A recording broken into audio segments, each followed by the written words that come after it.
दोस्तों ये बात मैं पक्का कह सकता हूँ कि आपने कभी ना कभी अपनी ज़िंदगी में कहीं आने जाने के लिए गूगल मैप का इस्तेमाल ज़रूर किया होगा। मैं तो बहुत करता हूँ और कई बार मेरे साथ ऐसा हुआ है कि गूगल मैप ने मुझे एक ऐसी बंद गली के अंदर लाकर खड़ा कर दिया हो जहाँ से ना मैं गाड़ी मोड़ सकता हूँ ना ही वापस बैक जा सकता हूँ। लेकिन तब क्या होगा जब आप एक डेस्टिनेशन को सेट करें और स्टार्ट डायरेक्शन पर क्लिक कर दें और गूगल मैप आपको एक ऐसी जगह पर ले जाए जहाँ से मुड़ना लगभग नामुमकिन हो और आपकी जान चली जाए।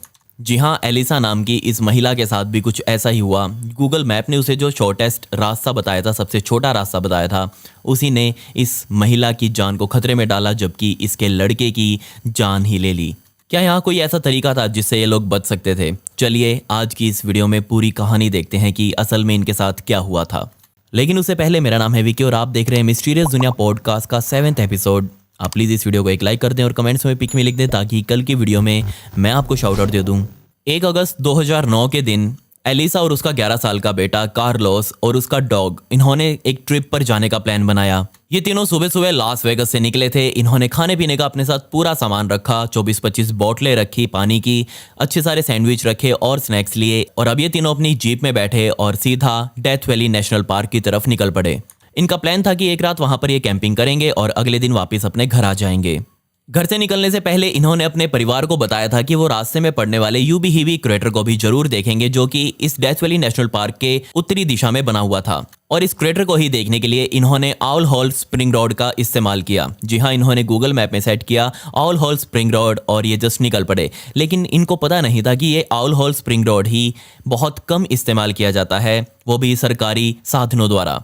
लेकिन जैसे ही ये लोग इस रोड पर चढ़े तो इनकी जो जीप थी उसमें पंचर हो गया। लेकिन किस्मत से एलिसा ने अपने साथ स्टेपनी भी रखी हुई थी और वो गाड़ी से उतरी। इन्होंने अपने खराब टायर को बदला और जस्ट स्टेपनी उस पर अब चढ़ा दी। लेकिन इन्होंने एक यहाँ पर अच्छा काम किया और वो काम था कि इनका जो पुराना टायर और उसका रिम था वो उन्होंने पीछे ही छोड़ दिया, मतलब कि जहां इन्होंने गाड़ी रोकी थी वहीं पर छोड़ दिया और यही अब आगे इनके काम भी आने वाला था। अब जैसे ही जीप फिर से चलने के लिए तैयार थी, इन्होंने फिर से एक्सेलरेटर दबाया और जस्ट अब 30 मील लंबे रोड की तरफ निकल पड़े। लेकिन इस 30 मील लंबे रोड को एलिसा थोड़ा बहुत जानती भी थी और उसे पता था कि इसे सीधा सीधा चलना है। लेकिन यहाँ पर उसका जीपीएस यानी कि गूगल मैप लेफ्ट टर्न की तरफ दिखा रहा था। अब क्योंकि एलिसा इस जगह पर नहीं थी तो उसने सोचा कि चलो मैप की ही मान लेते हैं और उसने मैप के अनुसार लेफ्ट की तरफ टर्न भी ले लिया। ये रास्ता सच में बहुत खराब था, ना सिर्फ गाड़ी के लिए बल्कि इन तीनों के लिए भी। बहुत तगड़ी धूप इनके सर पर लग रही थी, इनको प्यास लग रही थी, गाड़ी उछल उछल कर चल रही थी और अब ये जो रास्ता इन्होंने लिया था यही अब इनके लिए 5 दिनों का एक बुरा सपना बनने वाला था। अब ये अपनी गाड़ी को भी वापस घुमा नहीं सकते थे क्योंकि इन्होंने इतना पहले ही चल लिया था। थोड़ी आगे चलते ही इनकी जीप के जो अगले दोनों टायर थे वो आगे बनी खोखली जमीन के अंदर जा धंसे और वो अब बाहर निकल भी नहीं रही थी। अब यहाँ पर एलिसा को मदद की सख्त जरूरत थी। वो अपने फोन के सिग्नल चेक करती है लेकिन उसमें कोई सिग्नल नहीं था। वो पास ही के रेगिस्तान में बने मिट्टी के टीले पर खड़े होकर सिग्नल की तलाश करती है लेकिन उसके फोन में 1% भी सिग्नल नहीं आ रहे थे। ध्यान रहे ये तीनों अब यहाँ पर दुनिया की सबसे गर्म जगहों में से शामिल एक पर खड़े थे। 1 दिन बीता, 2 दिन बीते, 3 दिन बीत गए और अब आया चौथा दिन। जी हाँ, 5 अगस्त के दिन एलिसा के परिवार को बहुत चिंता होने लगी क्योंकि एलिसा का यहाँ फ़ोन नहीं लग रहा था और उसकी कोई खोज खबर नहीं मिल रही थी। जिसके बाद वो सीधा वहाँ की अथॉरिटीज़ के पास गए और एलिसा की मिसिंग कंप्लेंट दर्ज करवाई। उन्होंने बताया कि एलिसा ने जाने से पहले बोला था कि वो यूबी हिबी क्रिएटर को भी बीच में देखेगी, तो हो सकता है वो वहां आसपास कहीं हो। आप प्लीज इसकी सर्च शुरू करिए। 6 अगस्त के दिन सुबह सुबह बहुत बड़े पैमाने पर एलिसा और उसके बेटे कार्लोस और साथ में डॉग की फुल स्केल तलाश शुरू की गई और सुबह 10 बजते हेलीकॉप्टर में सवार पायलट को उसी रोड के किनारे पर पड़ा हुआ वो टायर और रिम दिखा। उसने अपना हेलीकॉप्टर तुरंत साइड में उतारा और जाकर वहां तलाश शुरू करी लेकिन उसे वहां कोई नहीं मिला। लेकिन यहाँ उसके दिमाग में एक बात आ गई थी कि ये रोड पर जो टायर मिला है वो बहुत गलत डायरेक्शन में मिला है। जी हाँ, हो सकता है जिसने भी ये टायर यहाँ छोड़ा हो वो बहुत गलत डायरेक्शन में आगे चला गया हो और इसी से वो अपना हेलीकॉप्टर उठाकर बहुत नीचाई पर उड़ते हुए उसी रोड पर आगे बढ़ने लगा। तकरीबन 1 घंटे बाद यानी कि 6 अगस्त के सुबह 11 बजे हेलीकॉप्टर पायलट को वो जीप वहां खड़ी हुई दिखाई दी जो अंदर की तरफ धंसी हुई थी। उसने हेलीकॉप्टर अपना साइड में लगाया और उतरकर आसपास देखा और आसपास उसे तुरंत एलिसा और उसका लड़का कार्लोस मिल गया। एलिसा की हालत बहुत बदतर हो चुकी थी, वो प्यास से मर रही थी लेकिन फिर भी जिंदा थी। लेकिन बदकिस्मती से उसका बेटा कार्लोस ये धूप और ये भूख प्यास सहन नहीं कर पाया और उसने 2 दिन पहले ही दम तोड़ दिया था अपनी ही माँ के गोद में, जबकि उनका डॉग गाड़ी के नीचे ही लेटा हुआ था। तुरंत इन तीनों को हेलीकॉप्टर में बैठाया गया और जहां एलिसा को हॉस्पिटल में भर्ती करवाया गया, वहीं उसके बेटे की ऑटोप्सी करने के लिए उसे पोस्टमार्टम हॉस्पिटल में भेजा गया। लेकिन अब यहाँ एलिसा तो थोड़ी बहुत ठीक हो चुकी थी, वो अपने घर वापस आ गई और अब यहाँ पर सवाल उठने शुरू हुए। लोग उसे पूछ रहे थे कि ऐसा क्या हुआ था एलिसा के साथ जो उसने उस रोड के ऊपर गाड़ी चढ़ाई और अपने लिए इतनी बड़ी ट्रेजेडी को आमंत्रण दिया। तो यहाँ एलिसा ने बताया कि वो पूरी तरह से यहाँ गूगल मैप्स के ऊपर डिपेंडेंट थी और उसी गूगल मैप ने उसे ये रास्ता दिखाया था। और इसके बाद से ही ये सवाल भी उठने शुरू हुए कि जीपीएस जिसके ऊपर हम इतने निर्भर रहते हैं, घर से बाहर निकलते ही उसके अंदर अपनी डेस्टिनेशन को सेट करते हैं और स्टार्ट बटन पर क्लिक करके उसकी तरफ ही आगे बढ़ चलते हैं। लेकिन ये सब काम कैसे करता है और कैसे एलिसा इतनी बड़ी दिक्कत में फंसी, ये सब समझने के लिए हमें ये जानना होगा कि एक जीपीएस आखिर काम कैसे करता है।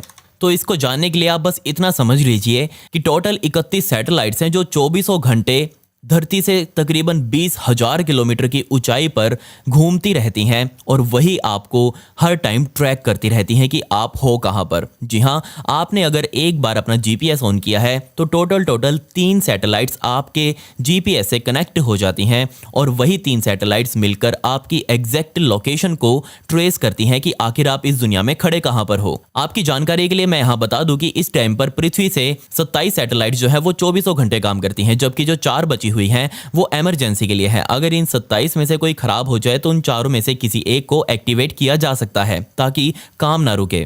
उन सैटेलाइट से हमेशा रेडियो वेव्स निकलती रहती हैं जो आपके फ़ोन में रिसीव होकर वापस रेडियो वेव्स भेजती हैं और वो सैटेलाइट्स रिसीव करती हैं। बस इसी तरीके से आपकी लोकेशन को ट्रेस किया जाता है कि आप हो कहाँ पर। अब आप कहेंगे कि ऐसा कैसे हो सकता है, ये रेडियो वेव्स भी तो ट्रैवल करने में टाइम लेती ही होंगी, ऑब्वियसली लेती हैं। तो आप इसका उदाहरण बस यहीं से समझ लीजिए कि अगर हमें किसी कुएं की गहराई को नापना हो तो हम उसके अंदर पत्थर फेंकते हैं और इंतज़ार करते हैं पत्थर फेंकने के बाद कि वो कितनी देर में जाकर पानी के अंदर गिरा है। जी हाँ, जैसे ही पानी में गिरने की आवाज़ आती है और जैसे ही हमने वो फेंका था उसके बीच का जो टाइम है उसमें हम अंदाज़ा लगा लेते हैं कि ये जो कुआं है इतना गहरा होगा। बिल्कुल ऐसा ही जीपीएस के साथ भी होता है। सैटेलाइट्स जो रेडियो वेव्स आपके फ़ोन तक भेजती हैं, आपकी डिवाइस तक भेजती हैं, वहाँ से लेकर वापस रेडियो वेव्स सैटेलाइट को मिलने तक उसके बीच का जो टाइम होता है बस उसी के अकॉर्डिंग यहाँ पता लगा लेते हैं कि चलने वाला है, यानी कि जो जीपीएस डिवाइस है वो एग्जैक्टली कहाँ पर खड़ी है इस टाइम पर। लेकिन अब यहाँ मेरा सवाल ये है कि कैसे एक गूगल मैप या फिर एप्पल मैप जैसी सर्विसेज आपको बताती हैं कि आपको किस जगह पर किस रास्ते से जाना है। जी हाँ, आपने क्या कभी सोचा है कि आप गूगल मैप में किसी भी जगह का नाम लिखते हैं और जब स्टार्ट बटन पर क्लिक कर देते हैं तो आखिर यहाँ होता क्या है, इसके पीछे क्या कारण है कि वो रूट जो डिसाइड करता है गूगल मैप वो कैसे करता है। चलिए ये जान लेते हैं, लेकिन इसको जानने से पहले हमें रशिया में चलना पड़ेगा और एक और एक्सीडेंट की बात करनी पड़ेगी। जी हाँ, 2 18 साल के लड़के जिसमें से पहले का नाम सर्गे उस्तिनोव और दूसरे का नाम व्लादिस्लाव इस्तोमिन था। इन दोनों ने याकुत्स्क जो कि दुनिया के सबसे ठंडे शहरों में से एक है, वहां से लेकर पोर्ट ऑफ मैगाडन यानी कि ईस्ट कोस्ट तक का एक रूट डिसाइड करा। इन्होंने घूमने का प्लान बनाया। अब इन दोनों के मन में सवाल था कि पोर्ट ऑफ मैगाडन तक जाने के लिए क्या वो गूगल मैप का इस्तेमाल करें या फिर रशिया की खुद की सर्विस यांडेक्स मैप का इस्तेमाल करें। इन दोनों ने मिलकर दोनों एप्लीकेशंस के अंदर रूट डिसाइड किया और कमाल की बात यह थी कि जो गूगल मैप था वो इनको 200 किलोमीटर छोटा रास्ता दिखा रहा था। तो ऑब्वियसली अब इनको छोटा रास्ता ही पसंद था, सभी को पसंद होता है, तो यहाँ इन्होंने गूगल मैप को इस्तेमाल करना जरूरी समझा। लेकिन जिस रोड से अब गूगल मैप इन्हें लेकर जाने वाला था उस रोड को वहाँ रशिया में रोड ऑफ बोन्स के नाम से जाना जाता है। जी हाँ, हड्डियों का रोड। जिस रोड पर ये अपनी गाड़ी चला रहे थे उसे सोवियत जमाने में वहां बंद कैदियों द्वारा बनाया गया था। जी हाँ, तकरीबन 6 लाख से ज़्यादा कैदी उस टाइम पर इस रोड को बनाते हुए अपनी जान देकर बैठे थे। इसी वजह से इसे रोड ऑफ बोन कहा जाता है। लेकिन उनकी जान गई कैसे? तो जवाब था वहाँ का बद से बदतर मौसम। अब क्योंकि इस रोड के ऊपर इतनी जानें गई थी, इस वजह से इस रोड को बहुत बदनाम माना जाता था और 1970s के टाइम पर इस रोड को हमेशा के लिए लावारिस छोड़ दिया गया था। लेकिन इंसानों ने लावारिस छोड़ा था, सैटेलाइट ने या फिर गूगल मैप्स ने नहीं।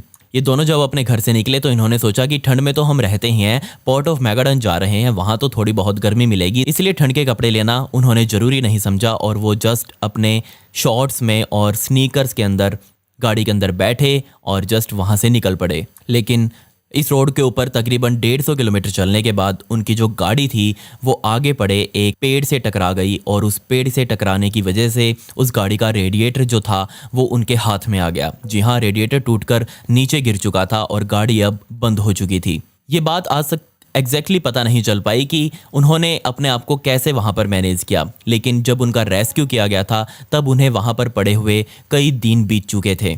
इनके पास पहनने के लिए कपड़े नहीं थे, जबकि रात के टाइम पर वहाँ भयंकर बर्फबारी हो रही थी। ये आग नहीं जला सकते थे क्योंकि इनके पास जलाने लायक कोई साधन नहीं था। इनके पास कपड़े भी नहीं थे जिसे पहनकर वो अपने आप को गर्म रख सकें। इसके अलावा उनके मोबाइल में कोई सिग्नल भी नहीं आ रहा था जिससे वो किसी को मदद के लिए यहाँ बुला सकें। जब इन दोनों का रेस्क्यू किया गया था और हॉस्पिटल ले जाया गया था तब यकीन मानिए इन दोनों के हाथ और पैर बर्फ़ बन चुके थे।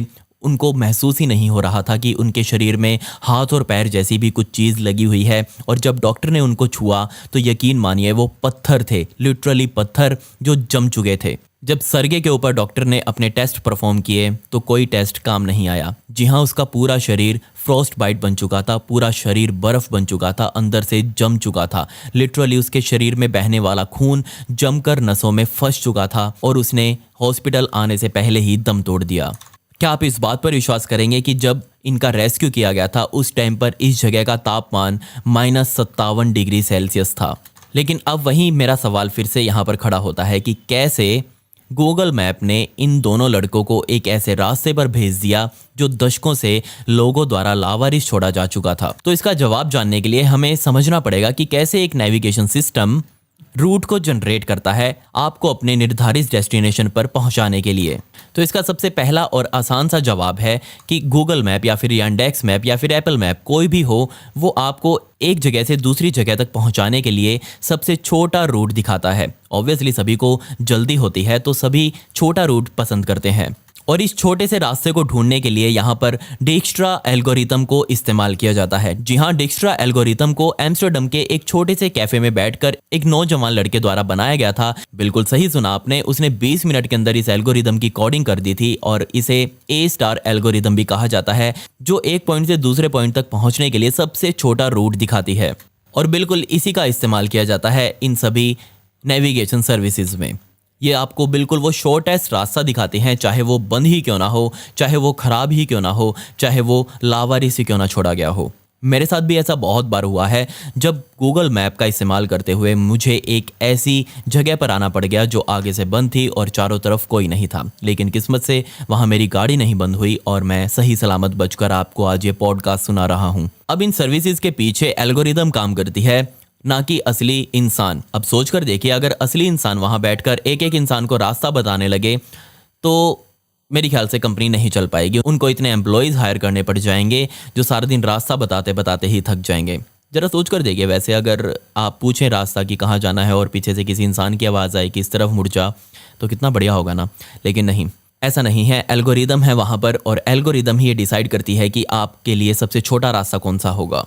और बिल्कुल यहीं ऐसा रशिया वाले कांड में भी हुआ। गूगल मैप्स को तो ये पता नहीं था कि ये जो रोड है वो लावारिस छोड़ा जा चुका है। जो सैटेलाइट सिस्टम की वजह से उन्होंने उस छोटे रास्ते को भी एक रास्ता माना, जबकि यांडेक्स मैप जो कि रशिया की खुद की नेविगेशन सर्विस है, उनको पता था कि ये रोड जो है वो बहुत खतरनाक है, इसलिए उन्होंने अपनी सर्विस में इस रोड को इंक्लूड ही नहीं किया और जस्ट उनको वो लंबा रास्ता दिखाया था। अगर ये दोनों लड़के उस लंबे रास्ते के ऊपर चल पड़ते तो ऑब्वियसली ये दोनों बच जाते और इनका ट्रिप बहुत सक्सेसफुल रहता।